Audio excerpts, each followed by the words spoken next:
प्यारे साथियों नमस्कार, मैं ड्यूडी सर आप सभी लोगों का इस वीडियो लेक्चर में आप लोगों का वेलकम करता हूं। आशा करता हूं कि आप सभी लोग मस्त होंगे, जबरदस्त होंगे, जिंदाबाद होंगे और अपनी पढ़ाई भी अच्छे से कर रहे होंगे। तो प्यारे साथियों, हम लोग जो है कक्षा 12वीं की गणित के चैप्टर नंबर 3 जिसका नाम था आव्यूह, और उस आव्यूह में प्रश्नावली 3.2 के ऊपर हम लोग बात कर रहे थे। और आज के इस वीडियो में हमें एग्जाम्पल नंबर 18 को देखना है, उदाहरण नंबर 18 देखना है कि उदाहरण नंबर 18 हमारा क्या कहता है।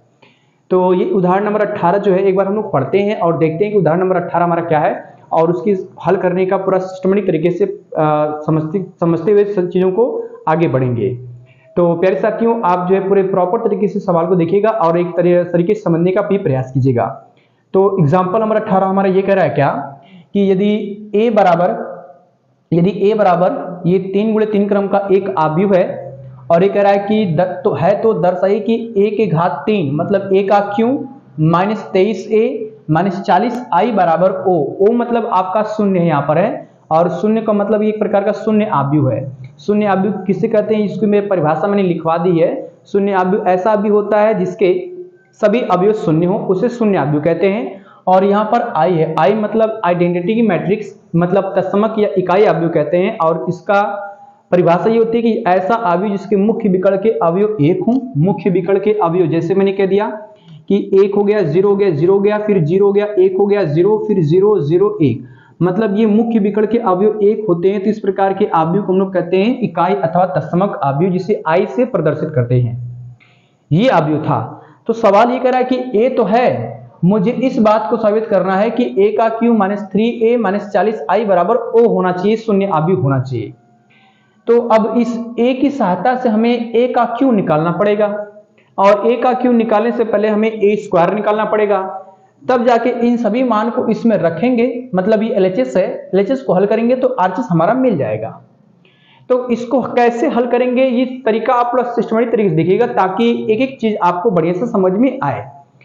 a दिया है, मैं इस a की सहायता से a² निकालता हूं क्योंकि जब तक a² नहीं निकलेगा तब तक हमें a का क्यू नहीं मिलने वाला है, इसलिए a² पहले निकाला जाएगा। तो सॉल्यूशन में स्टार्ट करता हूं। यहां से सॉल्यूशन में आप लोग जो है पहले a² निकालेंगे। हम लोग a² निकालते हैं और a² को लिख सकते हैं a × a, लिख सकते हैं भाई, क्योंकि a का मान भी यहां पर है, यहां भी a का मान रख देंगे, दोनों का गुणा कर देंगे आपस में। तो भैया रखते हैं, यहां पर है आएगा आपके पास a² बराबर, फिर बड़े कोष्टक में इस a का मान आपके पास दिया है 1 2 3 रखते हैं भाई, 1 2 3 हो जाएगा, फिर 3 -2 1, फिर 4 2 1, ये आपका a वाला हो गया। फिर a का मान रखना है, रख देते हैं वही सेम मान रखना है, आएगा 1 2 3 हो जाएगा, फिर 3 -2 1 हो जाएगा, 4 2 1, ये आपका मान हमने रख दिया। अब इसका गुणा करना है, तो गुणा करने की प्रक्रिया मैंने आपको इसके पिछले वाले वीडियो लेक्चर में बता रखी है। जो नहीं जानते हैं गुणा करने के तरीके को एक बार जाकर देख लेंगे और कैसे गुणा करना है ये आप लोग समझ लेंगे ताकि आगे जितने भी सवाल आए उसको आप लगा सके। ठीक साथियों, तो गुणा करते हैं भाई।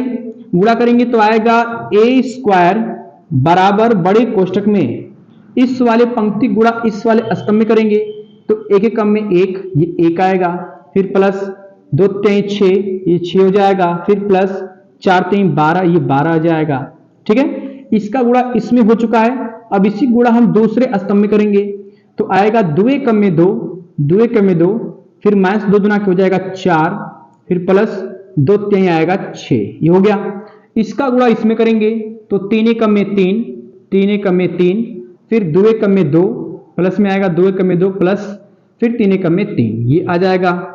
मतलब पहले पंक्ति गुणा दूसरे आव्यूह की तीनों स्तंभ में नहीं कर दिया, अब दूसरी पंक्ति गुणा हम तीनों स्तंभ में करेंगे तो 3 × 3 3 × 3, फिर उसके बाद 3 × 3, फिर आएगा माइनस क्योंकि यहाँ माइनस है, 2 3 6, उसके बाद 4 × 4।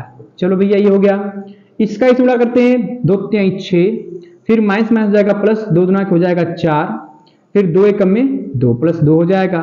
इसका इस गुणा करेंगे तो आएगा 3 3 9, फिर आएगा -2 × 2, फिर आएगा 1 × 1, ये हो जाएगा।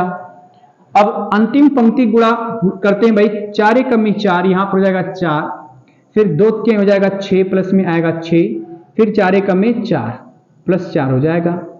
इसका गुणा इसमें करेंगे भाई, सॉरी हाँ ठीक है। तो 4 गुना हो जाएगा आपका 8, फिर आएगा माइनस में 2 गुना के 4, फिर आएगा 2 कम में 2। इधर गुणा करते हैं भाई, यहाँ पे गुणा करेंगे कितना आएगा आपके पास, ये हो जाएगा 3 कम में 3, फिर सॉरी 4 3 12 हो जाएगा, 4 3 12, और उसके बाद 2 कम में 2, 2 कम में 2, फिर 1 कम में 1, ये मिल जाएगा हमको, और बड़ा कोष्टक बंद। अब इसको जोड़ देना है, जोड़ेंगे तो मैं इसको नीचे लिख दे रहा हूं, यहां पर आएगा ए स्क्वायर बराबर बड़े कोष्टक में जोड़ने के बाद लिख दे रहा हूं यहां पर, ये देखेंगे आप हो जाएगा कितना कितना 1 और 6 7, और इसमें 12 जोड़ेंगे तो हो जाएगा कितना 19, यही ना होगा, हाँ 19 आएगा। तो ये पहला हमको मिल गया 19। उसके बाद जो है साथियों यहाँ पे देखेंगे 6 में से 4 हटाएंगे तो बचेगा 2, और 2 दूना हो जाएगा 4, ये आएगा 4, ये हो जाएगा 3 2 5, 5 3 8, ये हो जाएगा 8। उसके बाद जो है इसमें से घटाएंगे तो बचेगा -2, या 4 3 7, 7 में से घटाएंगे 6 तो बचेगा आपका 1, और ये 6 4 10, 10 2 हो जाएगा 12, ये 12 आ गया। उसके बाद यहाँ पे देख रहे हैं कि ये हो जाएगा 9 1 10 हो जाएगा, 10 में से 2 घटाएंगे बचेगा 8, ये 8 आ गया। उसके बाद 6 4 10, 10 4 14 हो जाएगा, यहाँ पर 14 हो जाएगा यहाँ पर बच्चे। और उसके बाद जो है यहाँ पर -4 -2 -6, 8 घटाएंगे बचेगा आपका 2, ये बचेगा। और यहाँ पर हो जाएगा 12 2 14, 14 1 हो जाएगा 15, ये हो जाएगा 15। तो इस तरह से हमें ए स्क्वायर का मान मिल गया। अब इस ए स्क्वायर की सहायता से हम ए का क्यू निकालेंगे, ठीक है। तो ए का क्यू निकालते हैं भाई, उसको भी निकाल लेते हैं, यहाँ पर है ए का क्यू निकालेंगे तो ए लिखेंगे यहाँ पर ए का क्यू, और ए का क्यू लिख सकते हैं क्या, ए स्क्वायर और इंटू में ए लिख सकते हैं, इसको है यहाँ पे मान रखेंगे, हम लोग रखेंगे भाई। तो आपके पास आएगा ए का क्यू बराबर बड़े कोष्टक में पहले ए स्क्वायर है, ए स्क्वायर का मान रखते हैं, ए स्क्वायर का मान आएगा 19 दिया है, फिर 4 फिर 8, फिर दूसरे में दिया है 1 12 8, रखते हैं भाई 1 12 8, दूसरा तीसरी पंक्ति में दिया है 14 2 15, 14 2 15। उसके बाद फिर यहाँ पर ए दिया है, ए का मान यहाँ पर है, रख देते हैं इसको भी। तो आएगा आपके पास 1 2 3 हो जाएगा, फिर आएगा 3 -2 1, उसके बाद 4 2 1, ये मिल जाएगा हमको, ठीक है साथियों। अब उसके बाद हम गुणा करते हैं डायरेक्टली, तो आएगा ए का क्यू बराबर बड़े कोष्टक में गुणा करेंगे तो 19 का गुणा 1 में करेंगे तो पहले आएगा 19 से कम में 19, चलो भैया 19 हो गया, प्लस 4 3 हो जाएगा 12, फिर 8 चौक हो जाएगा 32, ये 32 हो गया। अब इसका गुणा हम दूसरे स्तंभ में करेंगे तो आएगा 19 गुना हो जाएगा 38, माइनस 4 गुना हो जाएगा 8, फिर 8 गुना हो जाएगा 16, चलो ये हो गया। इसका उसमें गुणा करेंगे 19 9 27, 29 27 के साथ, और ये हो जाएगा 3 कम में 3 3 2 5, 19 57, फिर 4 कम में 4 और 8 कम में 8, ये हो जाएगा हमारे पास। अब इसका गुणा इसमें करेंगे तो 1 कम में 1 1 प्लस 12 3 36, और 8 चौक को 32, ये मिल जाएगा हमको। इसका इसमें गुणा करेंगे तो 2 कम में 2, फिर माइनस 12 गुना के हो जाएगा 24, और 8 गुना के 16 हो जाएगा। इसका इसमें गुणा करेंगे तो आएगा 3 कम में 3, 12 कम में 12, और 8 कम में 8। अब इस लास्ट वाले गुणा करेंगे तो हो जाएगा 14 कम में 14, फिर उसके बाद प्लस भाई 2 3 हो जाएगा 6, फिर प्लस भाई 15 चौक को 30 हाँ 60, 15 चौक को 60। इसका इसमें गुणा करेंगे तो 14 हो जाएगा 28, और ये हो जाएगा -2 गुना के 4, और ये हो जाएगा 15 गुना के 30, ठीक है। इसका इसमें गुणा करेंगे तो भाई 14 गुना 28 होते हैं 42 हो जाएगा 42। उसके बाद 2 कम में 2, 2 कम में 2, और 15 कम में 15। तो भैया ये मैंने तो गुणा करके गुणा कर लिया। अब जोड़ते हैं भाई, तो आएगा आपके पास ए का क्यू बराबर बड़े कोष्टक में जोड़ते हैं, देखिए जरा ध्यान से हमें जोड़ना है। तो ये हो जाएगा आपका कितना 19 12 32, इसको जोड़ लेते हैं भाई, 19 12 32 जोड़ते हैं, कितना आएगा आपके पास, ये 2 दूना के 4 9 हो जाएगा, 9 4 13, 13 के 3 हासिल आया 1, और 3 1 4, 4 1 5, 5 1 6, 63 आ जाएगा, ये आ गया आपके पास 63। उसके बाद जो है इसको जोड़ना है भाई, तो ये घटाएंगे तो बचेगा 30, 30 में 16 जोड़ेंगे तो जाएगा 46, तो ये आपके पास आएगा 46। उसके बाद जो है ये कितना हो जाएगा आपके पास, ये हो जाएगा आपके पास 61, 61 में 8 जोड़ेंगे तो हो जाएगा 69 हो जाएगा। उसके बाद जो है इसको जोड़ना है भाई, तो ये कितना आएगा 2 6 8 8 1 9, तो 9 आ गया, 9 और 3 3 6 हो जाएगा 69, ये भी हो गया। उसके बाद जो है इसमें देखेंगे हम लोग क्या बच रहा है हमारे पास, ये बच रहा है हमारे पास ये हो जाएगा आपका 18। अब 24 में से 18 घटाएंगे तो बचेगा कितना, ये हासिल लेंगे 14, 14 में से 8 जाए कितना 6, 8 6 14, 6 बचेगा क्या, हाँ 6 बचेगा, तो आपका आएगा माइनस में 6। और यहाँ पर देखेंगे 8 3 हो जाएगा 11, 11 और 12 जोड़ेंगे हो जाएगा आपका बाद में 24 से हो जाएगा 23, घटाएंगे तो एक, और उसके बाद जो है ये हो जाएगा आपका कितना 14 26 20 और 60 हो जाएगा 80, 80 हो जाएगा। और इसके बाद जो है इसमें से घटाएंगे तो हो जाएगा 24, 24 में 30 जोड़ेंगे तो हो जाएगा 54, 54 हो जाएगा। यहाँ पर जोड़ेंगे तो जाएगा 44, 44 में जो है 15 जोड़ेंगे तो 5 4 9 और 4 1 5, ये आएगा आपका 59, ये हमको मिल गया 59। ठीक है साथियों, 59 मिल गया। मतलब यहाँ पे हमने क्या किया कि इतना लंबी प्रक्रिया लगा करके ए का क्यू निकाला है ना, सवाल तो बड़ा है ही है आपका, ए का क्यू निकाला है। अब इन सब मान को हम इस एलएचएस में रखेंगे और हल करेंगे तो हमें आरएचएस मिल जाएगा। तो मैं इसको मिटाता हूं और मिटाने के बाद इसका आरएचएस उतार करके एलएचएस मंगाते हैं, सॉरी एलएचएस नोट करके आरएचएस मंगाते हैं। ठीक है साथियों, तो मैं इसको मिटाता हूं, आप इसको बढ़िया से एक बार देख लीजिएगा, नोट्स कर लीजिएगा ताकि समझने में कोई दिक्कत ना हो। मैं इसको मिटा रहा हूं जी। अब इस सवाल में जो है हमें सिद्ध ये करना था कि ए का क्यू माइनस 23 ए माइनस 40 आई बराबर 0 लाना था। तो इसमें ए का क्यू की आवश्यकता पड़ेगी, इसको मैंने यहाँ पर ए का क्यू जो निकाला था वो लिख लिया यहाँ पर है, और ए का मान तो था ही यहाँ पर, ये ए का मान है, ये ए का मान है, इसको भी मैंने यहाँ पर लिखा हुआ है ताकि इन दोनों का मान यहाँ पर मैं रख सकूँ। तो ये आपका एलएचएस, ये आरएचएस से मैं एलएचएस कल करता हूँ भाई, और देखते हैं कि क्या ये शून्य के बराबर आता है कि नहीं आता है। तो इसका मैं एलएचएस नोट करता हूँ, एलएचएस, ये एलएचएस आपका हो जाएगा कितना, एलएचएस भाई एलएचएस जाएगा ए का क्यू माइनस में आएगा 23 ए और फिर जाएगा माइनस में 40 आई, ये एलएचएस हो गया। इसमें ए का मान, ए के क्यू का मान रखेंगे तो आपके पास आएगा बराबर, थोड़ा सा इधर में लिख रहा हूं ताकि स्पेस हमारे पास ज्यादा मिल जाए। ए का क्यू दिया है आपके पास 63, तो आएगा 63, उसके बाद 46, 63 46 69, दूसरा दिया है 69 माइनस 6 23, हो जाएगा 69 माइनस 23 और माइनस 6 और 23, ये हो जाएगा आपका। उसके बाद साथ ही आपके पास आएगा कितना, ये हो जाएगा 80 54 59, 80 54 और 59, ये हो जाएगा। उसके बाद फिर लगाएंगे माइनस में दिया है आपका 23, तो 23 हो जाएगा, और बड़े कोष्टक में ए दिया है, ए का मान रखते हैं भाई, ए का मान दिया है आपका 1 2 3 दिया है, फिर दिया है आपके पास 3 माइनस 2 दिया है और फिर 1 दिया है, फिर दिया है 4 2 1, ये दिया है। उसके बाद माइनस में जाएगा 40, 40 जाएगा, और आई का मान तुमको पता ही क्या रखना है, आई होता है 1 0 0 फिर 0 1 0 0 0 1, ये रखना है, रख दिया मैंने।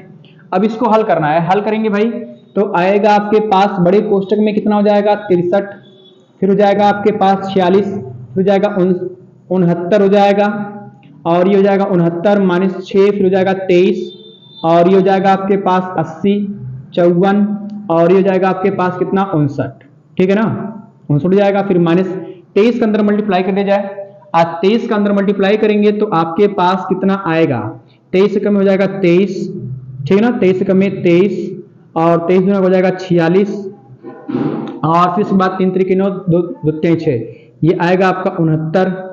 उसके बाद इसमें गुणा करेंगे तो ये भी आएगा आपका 69 हो जाएगा, 23 गुना हो जाएगा आपके पास 46, ठीक है ना, 23 गुना के हो जाएगा आपके पास 46 माइनस 46 आएगा, सॉरी माइनस 46 आएगा, और उसका गुणा करेंगे तो जाएगा 23 हो जाएगा। फिर उसके बाद गुणा करेंगे 4 3 12, 4 3 12, उसके बाद 2 4 गुना के 8, 8 1 हो जाएगा 9 92 हो जाएगा, इन होगा 92 हो जाएगा। उसके बाद नहीं हाँ 4 3 12, 12 के 2, 12 के 2 और 4 गुना के 8 1 9 हो जाएगा, ठीक तो है। फिर उसके बाद 23 गुना हो जाएगा 46 हो जाएगा, और उसके बाद 23 से कम में हो जाएगा 23।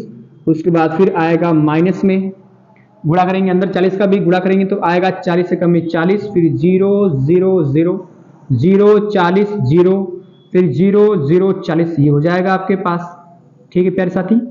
इतना तो काम बन गया हमारा। अब उसके बाद जो है हम क्या करेंगे देखते हैं, आगे समझते हैं इस चीज को, ध्यान रखिएगा इस चीज को क्या हो रहा है यहाँ पर। तो काटने पीटने के बाद देखते हैं हमारा क्या आता है लॉजिक, इसको ऐड करेंगे। देखिए ध्यान से, पहले मैं इस चीज को लिख रहा हूं यहाँ पर, ये हो जाएगा आपका 63 हो जाएगा, उसके बाद आएगा 46, उसके बाद 69, फिर आएगा आपके पास 69, फिर आ जाएगा -6, उसके बाद आएगा 63, और उसके बाद आएगा 80, उसके बाद हो जाएगा 54, और हो जाएगा आपके पास 59। उसके बाद इसको माइनस माइनस जोड़ते हैं तो माइनस माइनस जुड़ जाएगा आपका, ये और ये जुड़ेगा तो ये हो जाएगा आपके पास कितना 63 हो जाएगा भाई। तो ये आएगा आपके पास 63, चलो भाई ये 63 हो गया। उसके बाद ये तो आपका क्या रहेगा, हाँ 46 रहेगा, ये आपका 46 जाएगा, और ये आपका 69 ही रहेगा, 69 हो जाएगा। उसके बाद जो है इसको जोड़ेंगे तो ये भी 69 रहेगा, ये भी 69 हो गया। चलो, और ये आपका जो है कितना दिया 40, माइनस में 40, और यहाँ माइनस माइनस प्लस हो जाएगा। तो ये क्या बन सकता है समझने का एक बार हम लोग प्रयास करते हैं। ये बचेगा आपका -6 है ना, तो आएगा आपके पास कितना -6 हो जाएगा, और इसके बाद फिर 23 बचेगा आपका, ठीक है 23 जाएगा। उसके बाद फिर जो है आपका ये जुड़ेगा तो आएगा कितना 92 हो जाएगा, 92, और फिर उसके बाद आएगा 46 ही रहेगा, और उसके बाद इसमें से ये दोनों जुड़ जाएगा तो आपका आएगा कितना, ये जुड़ने के बाद आपके पास आएगा कितना हो जाएगा 3 3 2 6 63 हो जाएगा आपके पास।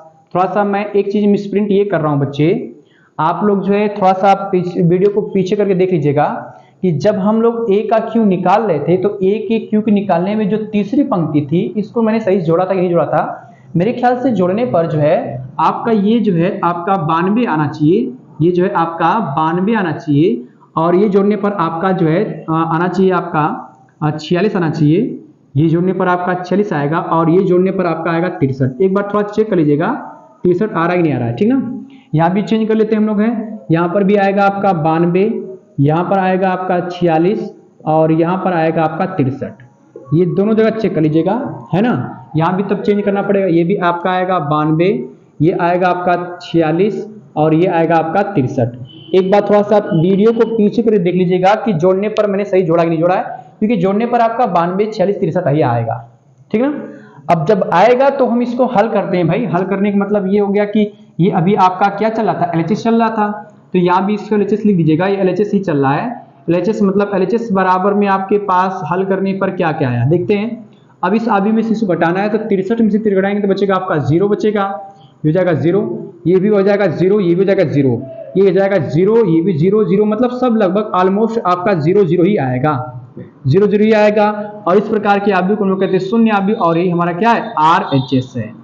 ठीक साथियों, सवाल काफी बड़ा था, थोड़ा सा इसमें अगर प्लस माइनस का मिसप्रिंट करेंगे तो सवाल आपका आंसर गलत हो जाएगा और सही से सिद्ध नहीं हो पाएगा।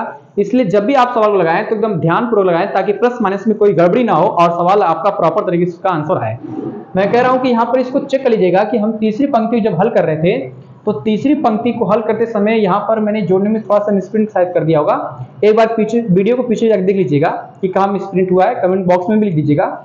लेकिन आप जो सही सही जोड़िएगा ताकि LHS को हल करते करते आपका RHS मिल जाए, ठीक ना। इसलिए इसको ध्यान रखिएगा। तब तक मैं अब इसको मिटा करके अब अगले क्वेश्चन की ओर बढ़ते हैं और देखते हैं कि हमारा अगला क्वेश्चन हमारा क्या कहता है। ठीक साथियों, मैं इसको मिटा रहा हूं, मिटाने के बाद देखते हैं कि एग्जाम्पल नंबर 19 हमारा क्या कहता है। मैं इसको मिटाता हूं।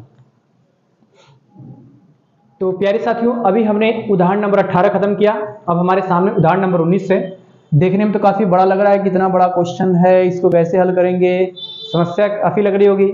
लेकिन एक बार इसको पढ़ते हैं, देखते हैं और क्वेश्चन क्या कह रहा है एकदम ऑटोमेटिक समझ में आ जाएगा। बस एक बार हम लोग पढ़ने का प्रयास करें, मन से पढ़ते हैं भाई। ये क्वेश्चन ये कह रहा है क्या कि कह रहा है कि किसी विधानसभा चुनाव के दौरान एक राजनीतिक दल ने अपने उम्मीदवार के प्रचार हेतु एक जनसंपर्क फर्म को ठेके पर अनुबंधित किया। मतलब यहाँ पर चुनाव प्रचार की बात हो रही है जिसमें जो है एक राजनीतिक दल अपने उम्मीदवार को प्रचार करने के लिए किसी ठेके पर किसी मतलब ठेकेदार से अपना एक साझा लिया। फिर कह रहा है कि प्रचार हेतु तीन विधियों द्वारा संपर्क स्थापित करना सुनिश्चित हुआ। मतलब प्रचार करने के लिए उन्होंने 3 विधि बनाई। वो विधि कौन कौन सी है? कह रहा है कि एक तो विधि टेलीफोन द्वारा है कि आप जो है हर जगह टेलीफोन फोन करके बता दीजिए। दूसरा जो है घर घर जाकर कहिए। तीसरा कह रहा है कि पर्चा वितरण करिए। पहली विधि टेलीफोन द्वारा है, दूसरी विधि घर जाकर है, तीसरी विधि क्या है? पर्चा वितरण करना है। कह रहा है कि प्रत्येक संपर्क शुल्क पैसों में नीचे आव्यूह ए में व्यक्त है।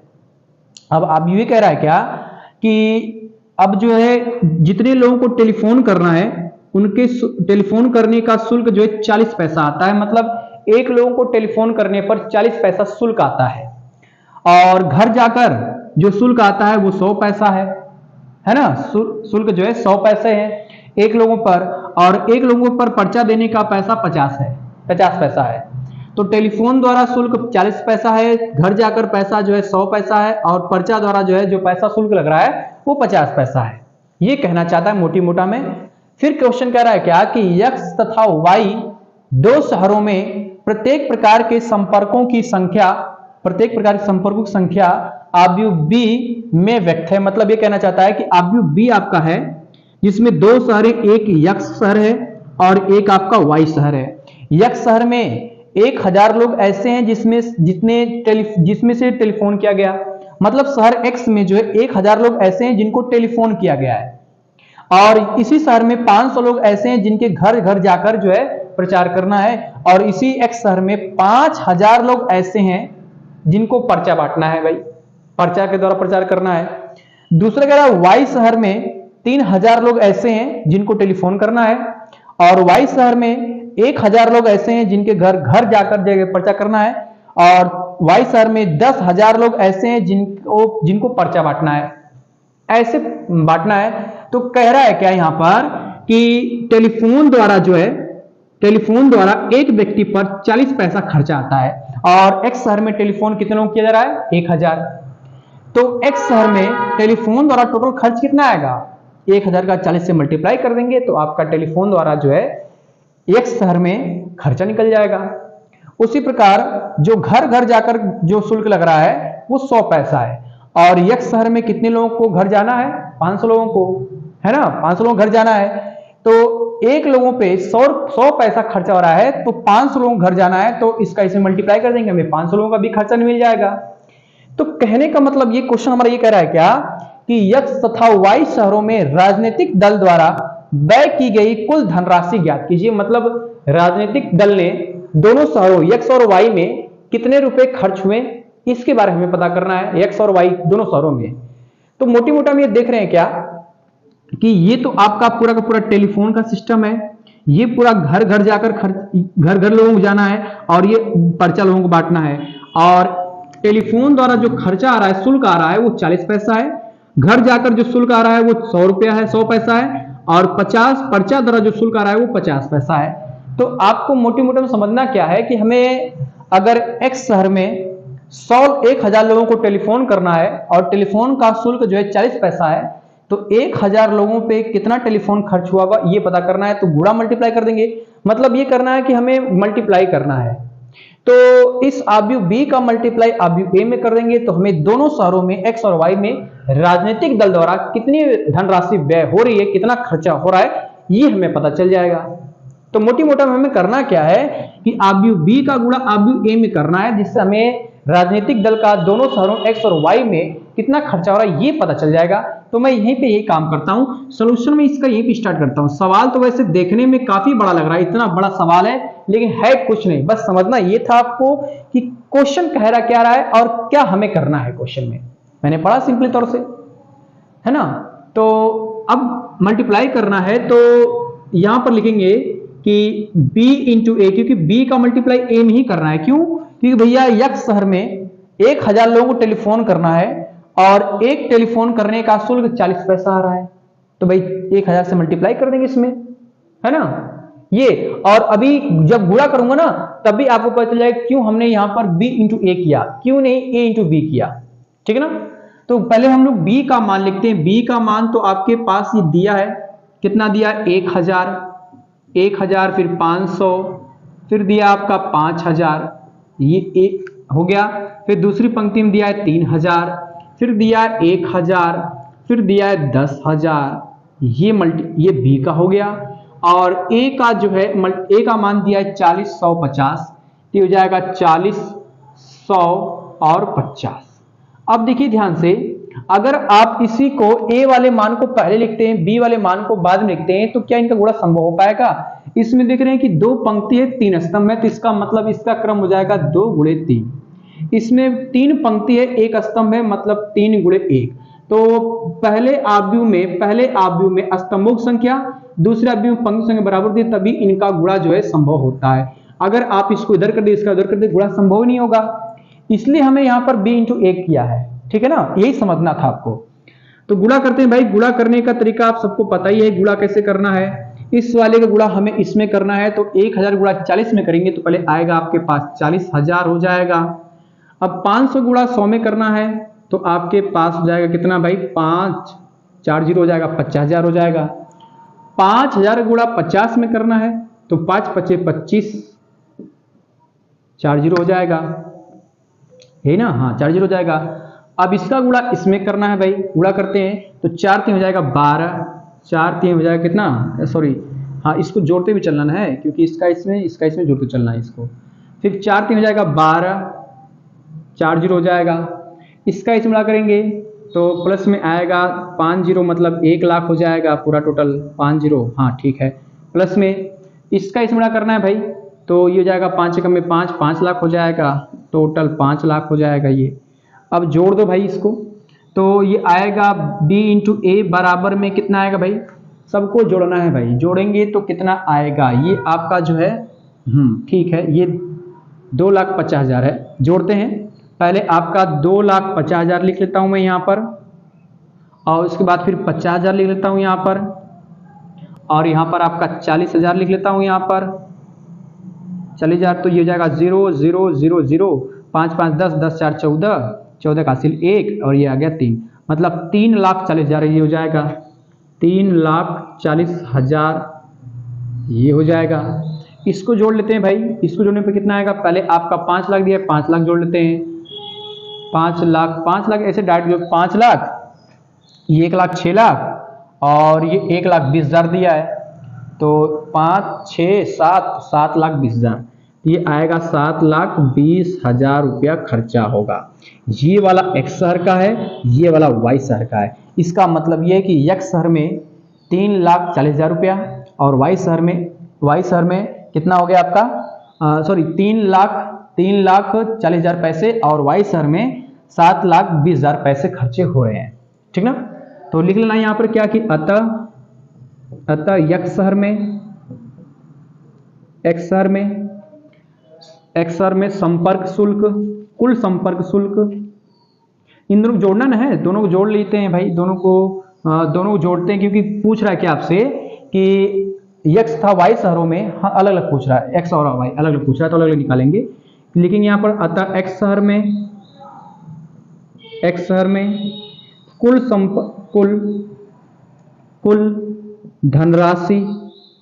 कुल धनराशि ऐसे लिख देंगे यहाँ पर, कुल धनराशि कितना है आपके पास, 3,40,000 लिख देना ब्रैकेट में पैसों में, और y शहर में लिख देना यहाँ पर, y शहर में कुल धनराशि कितनी आ गई आपके पास, कितनी हो जाएगी, 7,20,000, ये भी किस में आपका, पैसों में।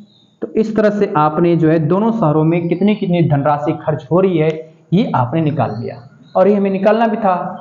तो मुझे उम्मीद होगी कि आप लोगों को ये पूरा चीज समझ में आया होगा, नहीं भी समझ में आएगा तो एक बार हमारे कमेंट बॉक्स में जरूर लिख दीजिएगा। तो प्यारे साथियों, अब जो है प्रश्नावली 3.2 का जितना भी एग्जाम्पल था, जितना भी उदाहरण था, सारे एक एक करके हमने कवर कर लिए हैं। सभी विद्यार्थी जो है अच्छे से देख लेंगे वीडियो को, ताकि जो है उनको एग्जाम्पल पूरा समझ में आ जाए। अब इसके नेक्स्ट वाली वीडियो में हम लोग बात करेंगे प्रश्नावली 3.2 के सभी प्रश्न के ऊपर, और सभी प्रश्न देखेंगे एक एक करके क्या सभी प्रश्न कहते हैं। जो प्रश्न हल्के रहेंगे उसको मैं छोड़ दूंगा, ताकि आप लोग भी कुछ लगा सकें। जो बड़े प्रश्न रहेंगे उसको मैं लगाने का प्रयास करूंगा। और आपसे रिक्वेस्ट है कि आप हमारे चैनल को शेयर वगैरह किए, लाइक करिए, कमेंट जरूर करिए, और अगर हमारे चैनल पे आप नए हैं तो सब्सक्राइब जरूर करिएगा, बेल आइकन जरूर दबाइएगा, और अपने दोस्तों में, सहपाठियों में हमारे चैनल को जरूर शेयर करिए, ताकि वो भी अपनी पढ़ाई अच्छे से कर सके। मेरा मकसद है केवल आजमगढ़ के बच्चों को फ्री में शिक्षा देना, ताकि वो भी अपनी पढ़ाई करके कुछ जीवन में हासिल कर पाए। ठीक है साथियों, मिलते हैं अगले वीडियो लेक्चर में, तब तक के लिए नमस्कार, धन्यवाद।